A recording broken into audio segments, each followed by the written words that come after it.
let me just press recording first. Okay. Anyway, Karina says, if Abraham had not been willing to sacrifice his son, then would there have been no covenant? No. The sacrifice of Isaac was in Genesis chapter 22. If you can go your Bible with me to there, it's in Genesis chapter 22. The covenant was already established right from Genesis chapter 12. Right from Genesis chapter 12. Okay, so that Genesis chapter 22 is not a prerequisite for the covenant. Okay, for the covenant. Now, why is Genesis chapter 22 necessary, or God thinks that it is necessary? Why? Anyone want to try? What was the purpose of it? What was the purpose? What parallel do you see in Genesis chapter 22 with any of the story that we have already covered the last 4 lessons? Why Genesis 22 is important then? Why?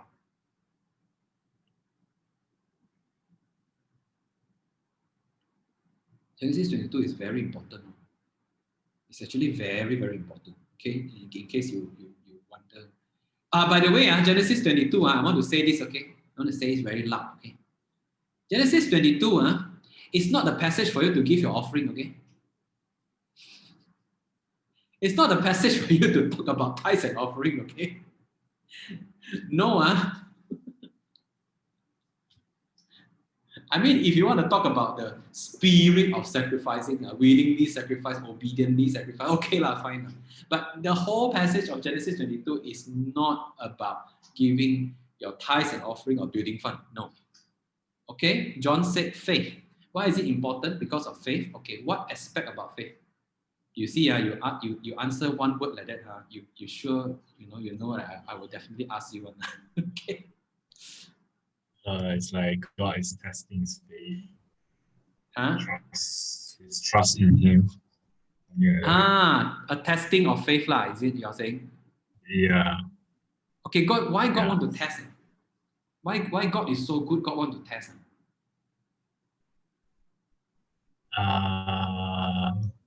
Because I think being obedient is very hard, I guess. Sorry? Nature. Being obedient is what? It's like very hard for us as humans. Very hard for us to be obedient, is it? Yeah, and also it's his son also, very sayang. It's an ultimate test. Okay. Karina says because a covenant is both ways. Yeah, there is a certain truth in it.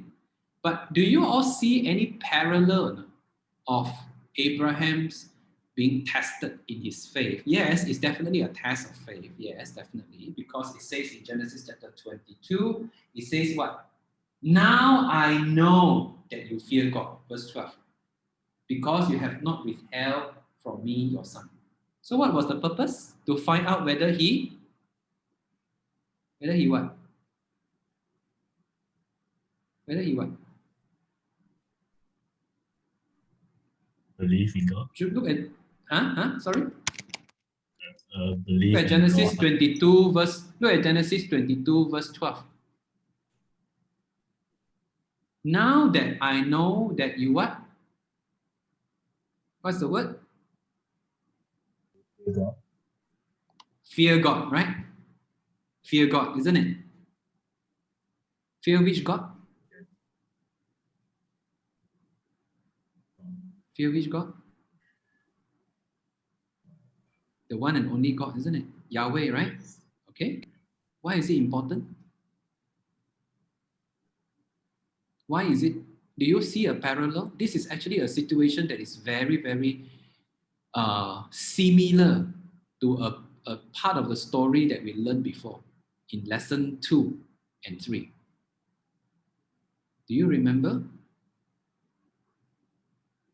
Don't know. This point that you are being tested, you are being promised all the covenant already, promised already, right? Right? Everything is promised to you already. You know, your descendants will be everlasting covenant.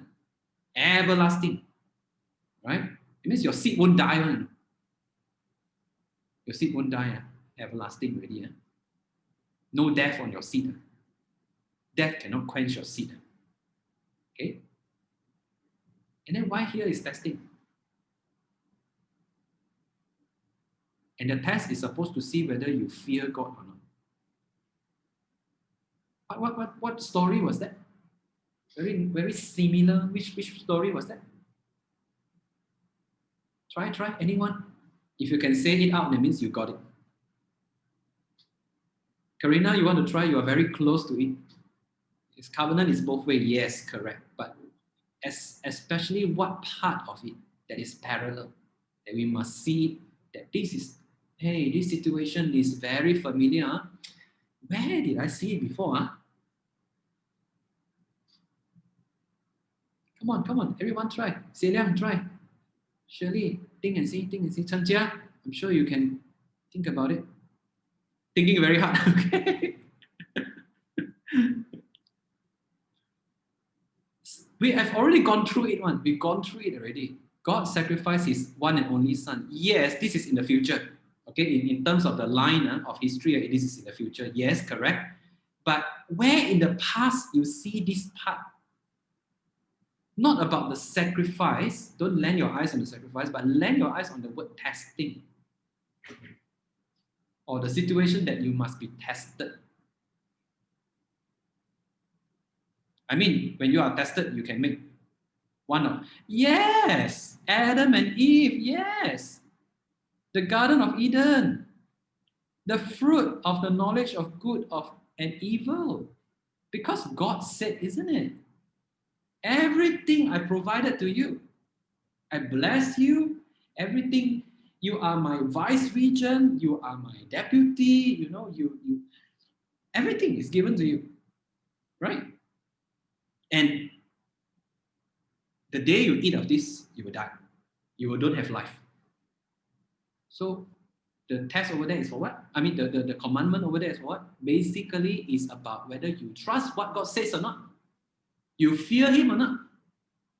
Do you revere him or not? Right? So in the terms of Abraham, it was to see whether, are you sure or not that you are following this God who called you out, and you are sure that you believe in him, you fear him or not? That's why the word here is being used as the word fear. You revere him or not? Because if you have many gods, you can fear all kinds of gods. But do you fear this one as the only one God that you must fear? No? It makes sense. You understand? So, if you come to this place, you can almost say that, hey, wait a minute. I thought all human beings are unable are fallen, like Adam and Eve. Because if you follow that path, right, then he is supposed to fail, isn't it?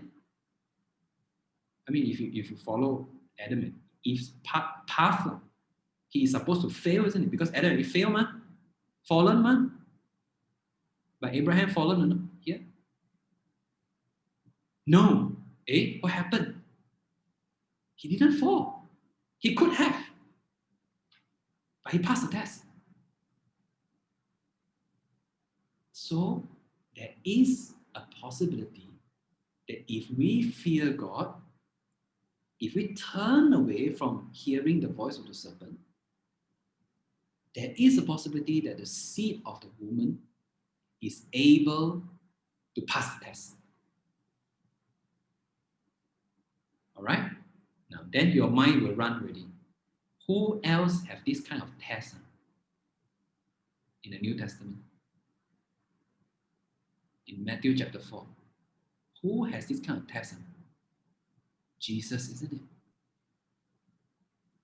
Right? Did he pass the test? Who is he called? Quickly go to Matthew chapter 1. Go to Matthew chapter 1, verse 1. Go to Matthew chapter 1, verse 1. Quickly. Because Matthew chapter 4, you get the temptation story. You go to Matthew chapter 1. Read and see what's Matthew chapter 1, verse 1 about. Just verse 1 only, no need to go through everything. This is the genealogy of Jesus, the Messiah, the son of David, the Son of who? Abraham. Did you see that? Did you see the link over there? That is a hyperlink. So, if he's son of Abraham, he is going to be able to pass the test. And especially here is being put together Jesus, the Messiah, the son of David, the son of Abraham. So not only he's going to pass the test, he is going to be the Messiah. He's God. Okay? So he will accomplish even far, far more. Because he's God. Okay? So, all right, not going to go through too much, but leave that for you. And we're going to come back again. Any more questions? If you have anyone dying to ask question, if you already got, you quickly type it up. If not, I will just close already. Got question? 10 seconds.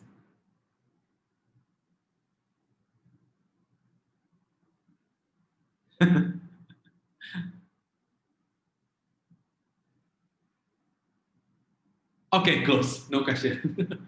Okay, guys, thank you so much for your time. Thank you for staying up, and I hope that you guys come back. Okay, next week. Please take note. 21st of December, we are going to pause for 1 week because just to give your time to celebrate Christmas and to catch up with whatever works that you need to catch up with. 21st of December. Okay, but we will come back on 28th of December, right after Christmas. Okay, so take your time to just have a rest. 21st of December, we'll come back on 28th of December, and then we will continue on. Okay, rain or shine, unless there is a certain important days that we need to take it off. Okay, otherwise we will continue on. Okay, thank you guys. God bless. Have a good night. Bye bye. Thank you. No problem. Thank you, Pastor. No problem. Pastor, you haven't end with a prayer. Oh, and we're praying. Okay, let's pray. Lord, we thank you for tonight. We thank you for helping us to connect the pages, helping us to see a clearer picture. We pray, God, that you help us as we part and go to our rest. We pray, God, that you assure us again and again that your word is truth and that your salvation for us is really written in the Bible. It's not something that we pluck up from a smart person. So God, we pray that your spirit will continue to strengthen our faith through this in Jesus' name. Amen. All right, guys. Amen already. Go.